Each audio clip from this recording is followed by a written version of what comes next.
Get the cheese to Sickbay. The doctor should look at it as soon as possible. Welcome back to the shipyard and another episode of Get the Cheese to Sickbay. Today, Mirror Universe Crew.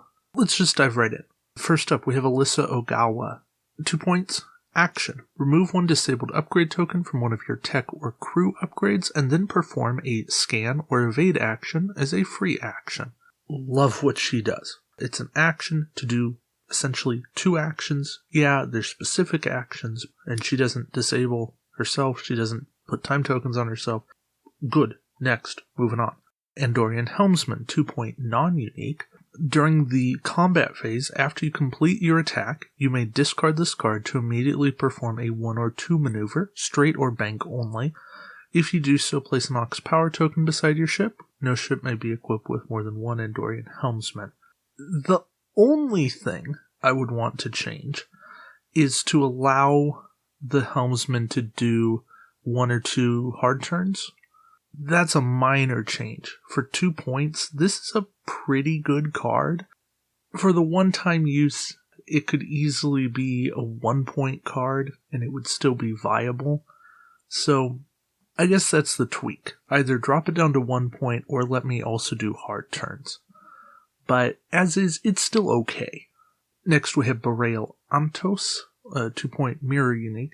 Action, disable this card to target a ship at range 1 to 3, choose 1 tech upgrade, and roll 1 attack die on a hit or crit result. Either discard that tech upgrade or steal it. Your ship must have at least 1 tech upgrade slot in order to steal it. If the stolen upgrade exceeds your ship's restrictions, you must discard one of your tech upgrades to open a slot for it. Yeah, for 2 points, this card is costed right. I can't complain. Stealing upgrades is the best way to mess with your opponent's stuff.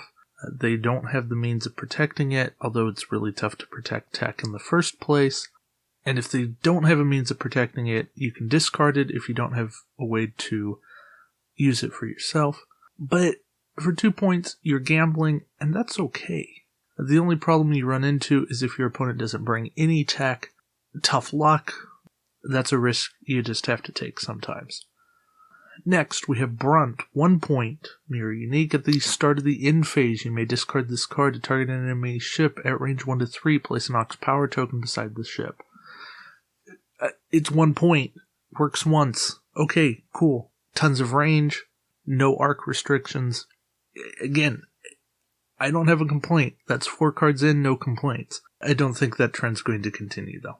Daniels, 5 point, unique.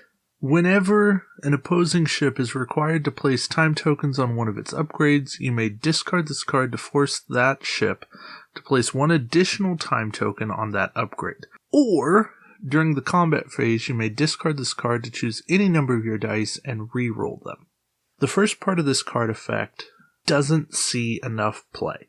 Plus a discard for 1 extra time token for 5 points?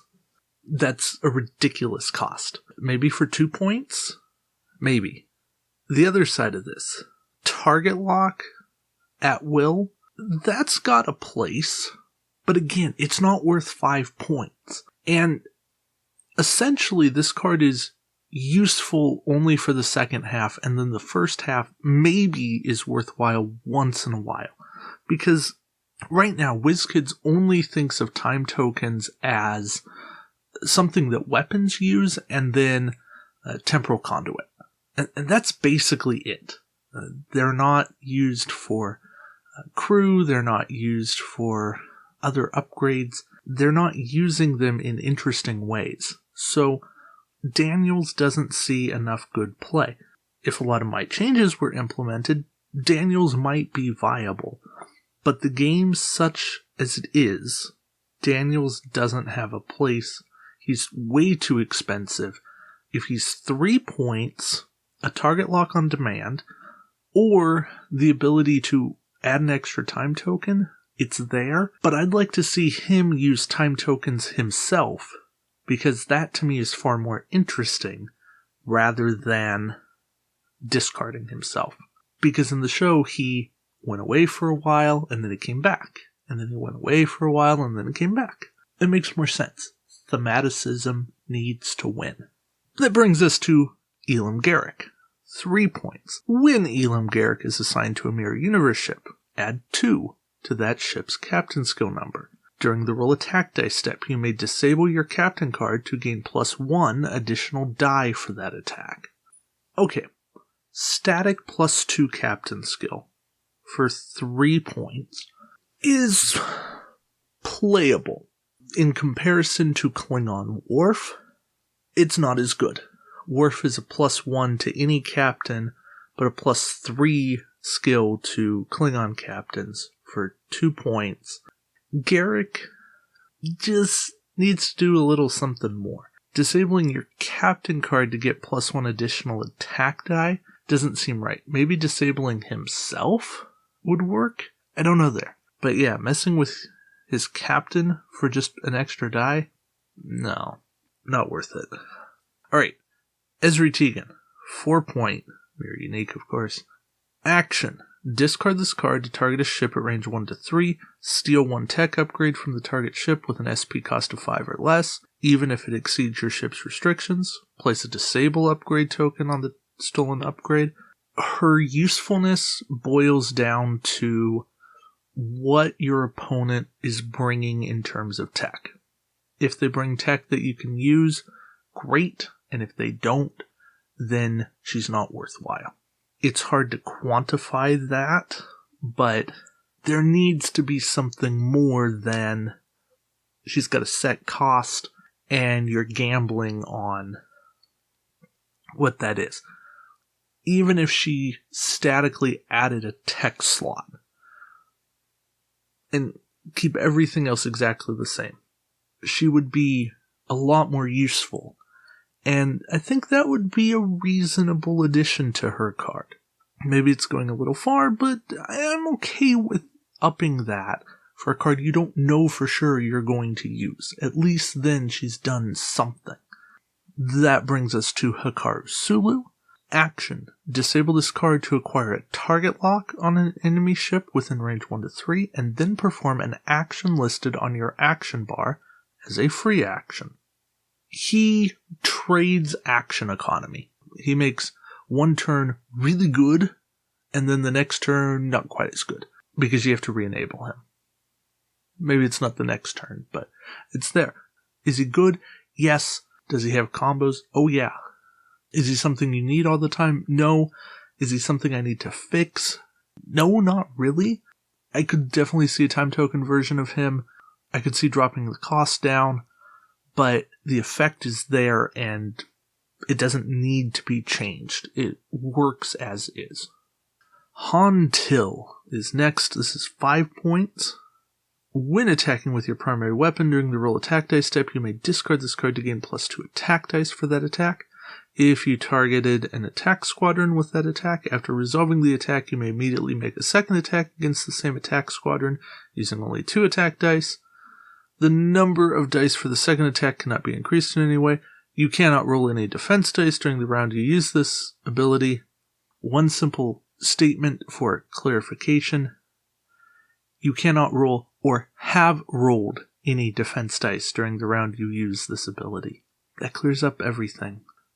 Han Till's good, but one-time use cards shouldn't cost the same as static edition cards. So he should not be 5 points to get 2 extra attack dice. 3 points, 4 points, something like that. I favor 3 more than 4, but the effect is cool. It really works, but that bonus attack rarely even comes into play because it's just so rare to make it actually matter. Even against attack squadrons, they're probably going to evade your 2 attack dice, which is just bad. Yeah. Jadzia Dex. 2 points. When your ship suffers damage to its hull, you may discard this card to reduce the damage by 1. Essentially, she's 1 extra point of durability. You just have to be taking damage, which is a fine way to do it. She's 2 points, 1 extra durability. That's what you pay. I like her. We're moving on. Jennifer Sisko, 3 point mirror unique. Add 1 tech upgrade slot to your upgrade bar. At the start of the game, after setup, target 1 enemy ship anywhere in the play area, and disable up to 2 upgrades of your choice on that ship. I love Jen Sisko. She works really well. The only thing I don't like is the way that they ruled her, is that if both players have Jen Sisko and I disable your Jen Sisko, then your Jen Sisko doesn't get to trigger, and that makes no sense because both Jen Siskos should trigger simultaneously, just resolve in initiative order, but they should have already triggered. Anyways, we're moving on before I get on a soapbox. Julian Bashir. 2-point mirror unique. Action. Discard this card to target a ship at range 1 to 3. If that ship attacks this round, it must attack your ship and cannot attack any other ship. If it does attack your ship during the roll attack dice step of the combat phase, that ship rolls -2 attack dice. Bashir is fantastic. Yeah, it's an action discard, but it's 2 points. And it's attack control. It says, you have to shoot me, and if you do, you roll less dice. I love comboing him with Rebellion.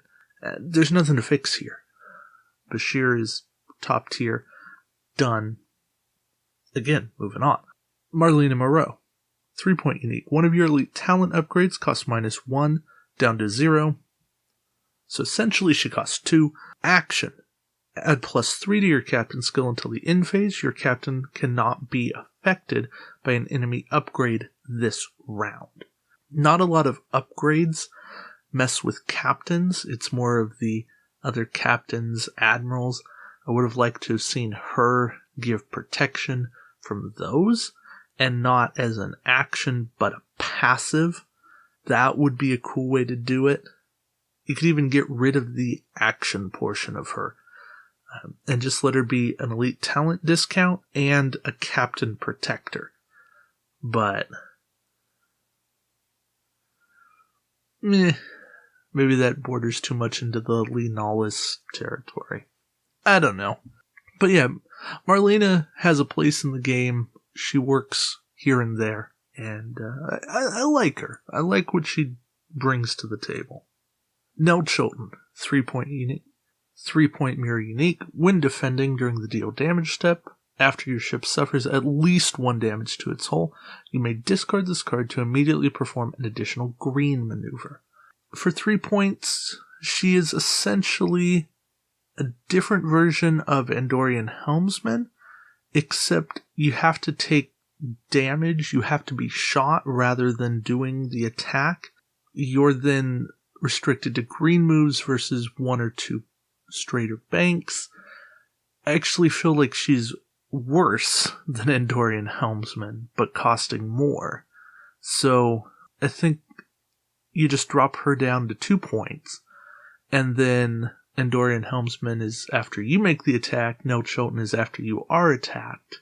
That just gives you the offensive or defensive option, and as I keep saying, options are a good thing. Alright, Mirrorodo. 3-point mirror unique. Action, select one of your disabled crew upgrades and perform that upgrade's action as a free action. Then discard that crew. Not the most useful card within Mirror, but when you play cross-faction, tons of potential here to get 1 extra use out of a crew that you might not otherwise be using. And for 3 points, there's a fair amount of things that you can actually do with that. I would like to see Odo expanded to cover time tokens. Say you can use them with time tokens and then also discard them. That would be an extra little push. Orion Tactical Officer, 2-point non-unique. If you damage an opponent's hull with a crit, you may immediately discard this card to search the damage deck for a weapons malfunction or a munitions failure, instead of drawing a random damage card. No ship can have more than 1.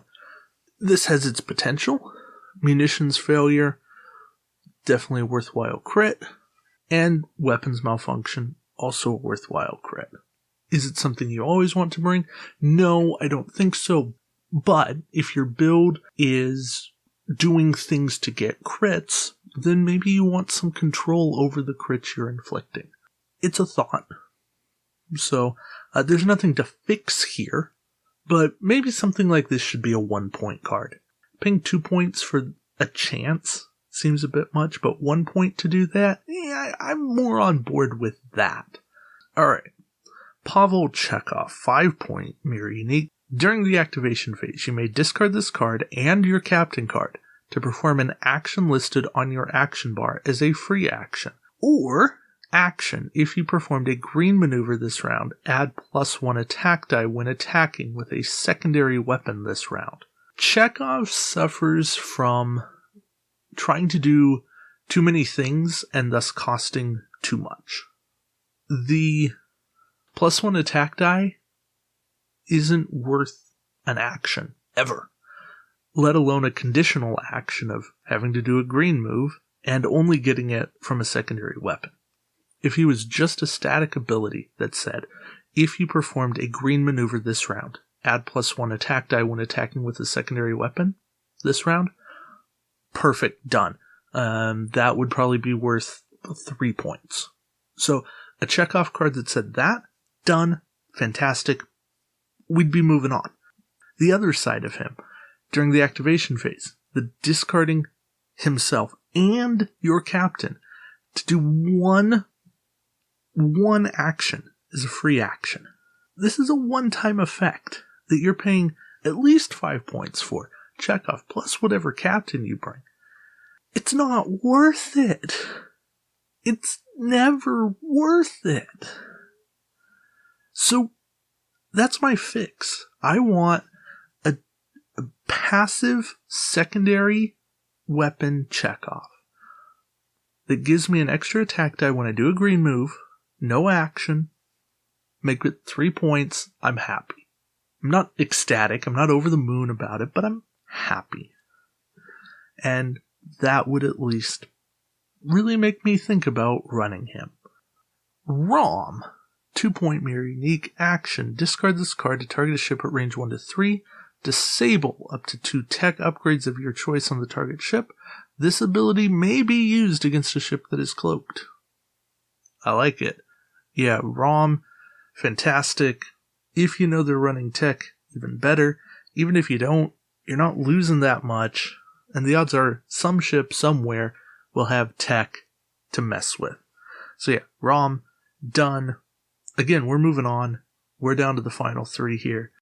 Tabaq, 4-point unique action. If your ship is not cloaked, disable all of your remaining shields. Target a ship at range 1 to 2 that's not cloaked, has no active shields. Discard this card to steal 1 crew upgrade on the target ship, even if it exceeds your ship's restrictions. Just get rid of the not cloaked, has no active shields bit, and Tabaq works. As is, no. Just no. Not worth it. For all the reasons I've said for weeks, and for all the reasons you guys know from experience. But yeah, that's what I propose. Just get rid of that caveat, and we're good. Tasha Yar.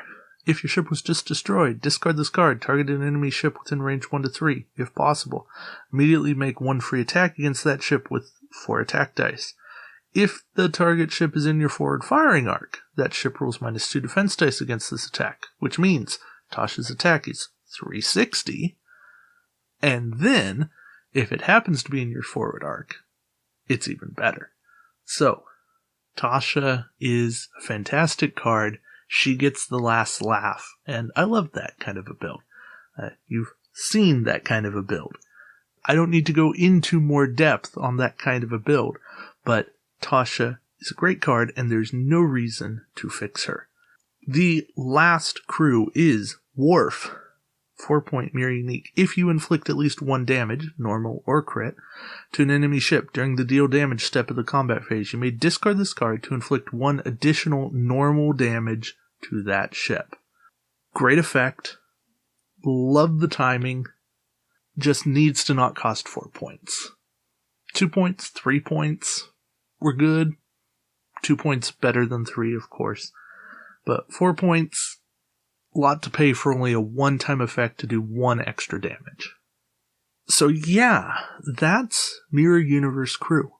All in all, a lot of really solid effects. Not a ton that are off base here. really the ones that are off base seem to be the ones that came with prize cards. Worf was a prize card, Daniels was a prize card, Chekhov was an ISS Enterprise card. I am actually really impressed with the Mirror Universe crew. And that makes sense, because I end up running a fair amount of them. That's a really positive thing for me. So yeah, we didn't have to do too much repair work here. I hope you guys enjoyed that, especially after the Bajoran faction as a whole. I have no idea what I'm going to do next week, so let me know what you guys want to see, and I will take that under advisement, and we'll figure that out. So until next time, we'll see you around the shipyard. Thank you guys for watching. Take care.